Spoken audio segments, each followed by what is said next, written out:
வாழ்க வையகம், வாழ்க வையகம், வாழ்க வளத்துடன் உலகெங்கும் இருக்கும் நம்ம குடும்பத்தினருக்கு டாக்டர் டிவைன் தினேஷன் அன்பான வணக்கங்கள். சரி, ஏப்ரல் மாதம் ராசி பலன்கள் பார்க்க போகிறோங்க. சரிங்களா? ராசி இல்லை லக்னம். ஓகே, லக்னத்தை வச்சு பாருங்கள், ஒன்று ஈஸி. இப்போ லக்னம்னா உங்கள் கட்டத்தில் லா எங்கே போட்டிருக்குன்னு பாருங்கள், அதுதான் லக்னம். அது ஒன்றும் பர்ஃபெக்டாக வேலை செய்யும். அதை வச்சு பார்க்கும்போது ஒன்றும் பர்ஃபெக்டாக வேலை செய்யும். சரி, இந்த ஏப்ரல் மாதம் என்னென்ன சிறப்பு? ஏப்ரல் தான் தமிழர்களுக்கான மந்த்தே.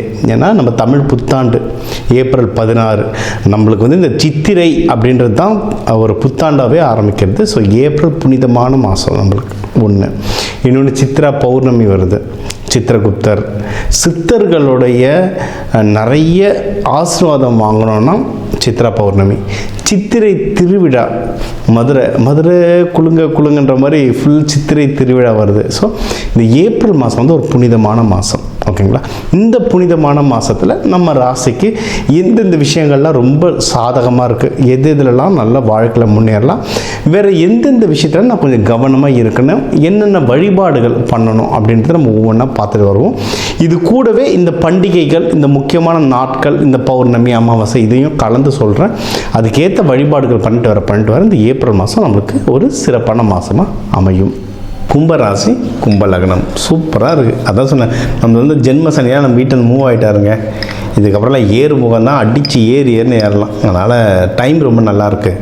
நீங்கள் வந்து மெயினாக யாராவது பொருளாதாரத்தில் அடி வாங்கிறப்போ இந்த 6 வருஷம் பொருளாதாரத்தில் இருந்தது எல்லாத்தையும் அது சொல்லுவாங்கள்ல, இந்த அருணாகரிலேருந்து எல்லாத்தையும் அறுத்துட்டு இருப்பாங்க.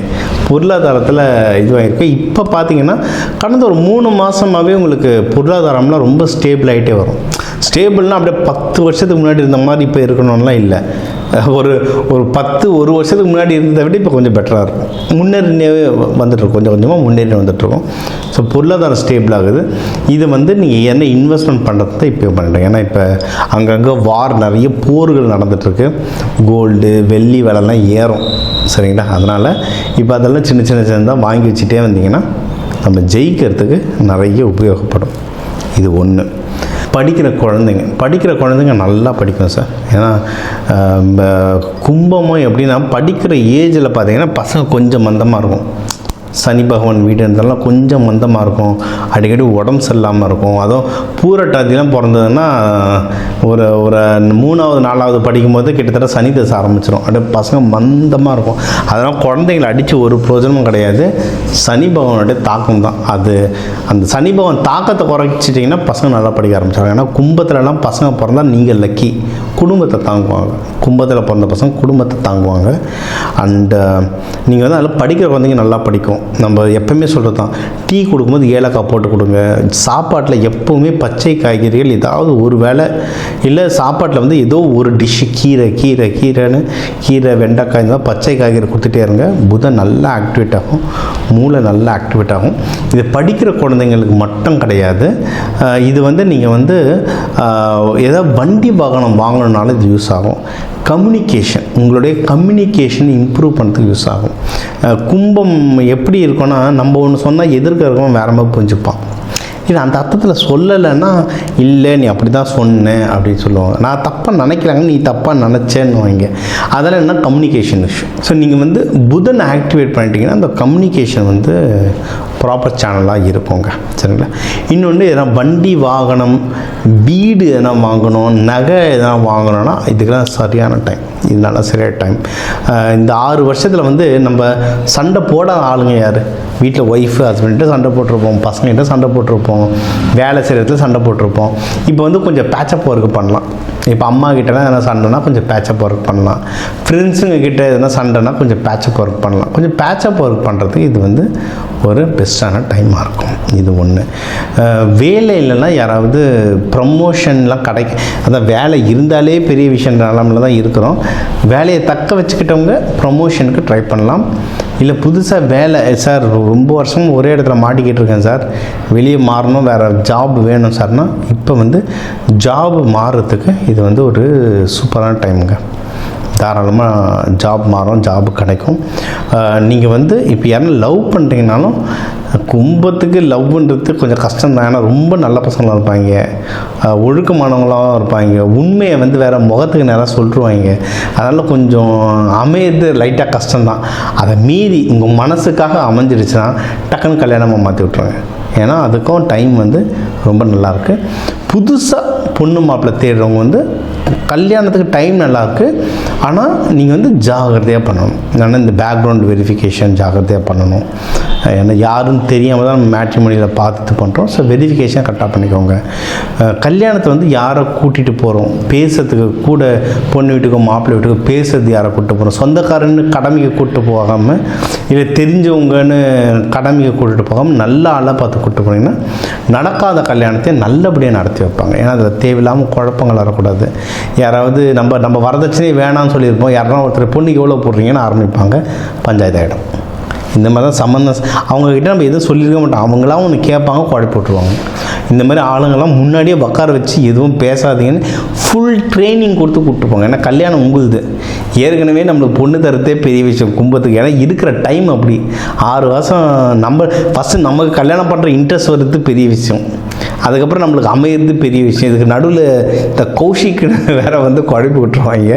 அதனால் கொஞ்சம் பாருங்கள், கரெக்டான ஆளுங்களை கூட கூட்டு போனால் சூப்பர். ரொம்ப மெயின் என்னென்னா, நீங்கள் கல்யாணமும் பிஸ்னஸோ என்ன வேணால் பண்ணுங்கள், வீடு வாங்குங்க, முடிஞ்ச அளவுக்கு கடன் இல்லாமல் வாங்குங்க. ஏன்னா கடன் வந்து இப்போ தொட்டுட்டிங்கன்னா அது ரொம்ப தலைவலியாக இருக்கும். அந்த கடன் வந்து அடைக்கிறதுக்கும் கஷ்டம். இன்னொன்று, உங்கள்தே பணம் நிறைய வெளியே மாட்டிக்கிட்டு இருக்கும், வெளியே யாருக்கும் பெருசாக கொடுக்காதீங்க. கும்பம் ஒன்றும் அந்த அளவுக்கு கொடுத்து ஏமாறுறவங்க இல்லை. உங்களுக்கு நல்ல ஷார்ப்பாக இருக்கும் பிரெயின், கொடுத்து ஏமாற மாட்டாங்க. ஆனால் அங்கங்கே லாக் ஆகிடும். பிஸ்னஸில் கிரெடிட் கொடுத்தேன்னு லாக் ஆகிடும். வேலை செய்கிற இடத்துல எது பிஎஃப் இஎஸ்ஐ மணி எடுக்கணும்னு நினைப்பாங்க, அது லாக் ஆகிடும். அங்கங்கே மணி லாக் ஆகிருக்கும் கும்பத்துக்கு. சரிங்களா? அதனால் அது வந்து எப்படி வெளியே எடுக்கணுன்றதை ட்ரை பண்ணுங்கள். காசு வெளியே வரதுக்கு வாய்ப்பு இருக்குது. அதுக்கு சில பரிகாரங்கள் சொல்கிறேன், அது தனிப்பட்ட ஜாதகம் வச்சு தான் சொல்லணும். அதுவும் சொல்கிறேன், அதை நீங்கள் ட்ரை பண்ண அங்கங்கே அடைஞ்சிருக்க பணங்கள் வந்து ஒவ்வொன்றா ரிலீஸ் ஆகிட்டு வரும். நம்ம இருக்கிற கஷ்டத்துக்கு நம்மளுக்கு வந்து அது ரொம்ப உபயோகப்படும். இது ஒன்று. அடுத்து, தொழில் பண்ணுறவங்களுக்கு நல்ல முன்னேற்றங்கள் இருக்குங்க, தாராளமாக முன்னேறலாம். வெளிநாடு போகிறது, கும்பம் வெளிநாடு சூப்பராக ட்ராவல் பண்ணுவாங்க. ஏன்னா இது வந்து காற்று வீடு, ஆண் வீடு, நல்லா ட்ராவல் பண்ணுவாங்க. அதுவும் உலக லெவலில் பார்த்திங்கன்னா கும்பம்லாம் பார்த்திங்கன்னா துபாய் சொல்லுவாங்க, யூஏஇ, மிடில் ஈஸ்ட், முக்கியமாக துபாய் சொல்லுவாங்க கும்பம். நீங்கள் வெளிநாடு போகிறதுக்கெலாம் வந்து எக்கச்சக்கமான உங்களுக்கு வாய்ப்புகள் இருக்குது. தாராளமாக ட்ரை பண்ணுங்கள். ஓகே, துபாய் சொல்லுவாங்க, பட் உங்கள் ஜாதக அமைப்பைப்படி வேறு ஏதாவது நாட்டுக்கு போகிறதுக்கு நிறைய வாய்ப்புகள் இருக்குது.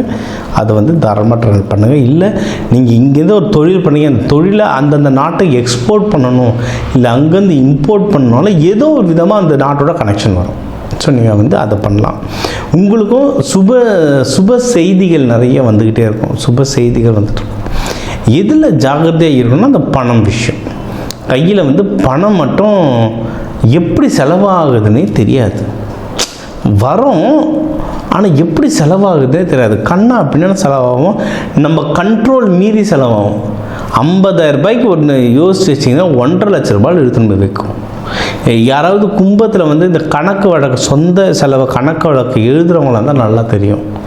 50,000 ரூபாய்க்கு போட்டு வைப்பீங்க, 1.5 லட்ச ரூபாய் இல்லை 1 லட்ச ரூபாய்க்காவது எடுத்துன்னு வச்சிடும். செலவு மட்டும் கண்ணா பின்னான்னு எடுத்துகிட்டு போகும். அதனால் செலவு ஜாகிரதையாக பார்த்துக்கோங்க. உங்களால் கண்ட்ரோல் பண்ண முடியல, வீட்டுக்காரம்மாவோ இல்லை ஹஸ்பண்ட் கிட்டே ஒய்ஃப் கிட்டே பொறுப்பாக கொடுத்துருங்க. இல்லை சார் அவங்களால தான் சார் செலவே அப்படின்னு நினச்சிங்கன்னா, கொஞ்சோண்டு கையில் காசை வச்சுட்டு அதை வச்சு எப்படி ஓட்டுறதுன்றதை பார்த்துட்டிங்கன்னா வாழ்க்கை சீரமைப்போம். காசு விஷயம். அடுத்து வந்து கடன் விஷயம். சரிங்களா? இந்த காசு விஷயத்தை பார்த்தீங்கன்னா இந்த ஏப்ரல் மாதம் வந்து உங்களுக்கு ஒரு சூப்பரான மாதம் அமையும். தெய்வ வழிபாடு அப்படின்னா நீங்கள் வந்து மங்கள சனீஸ்வரர்லாம் வழிபடலாங்க. மங்கள சனீஸ்வரர்னால் இந்த ஏற்கலப்பையோடு இருப்பார்.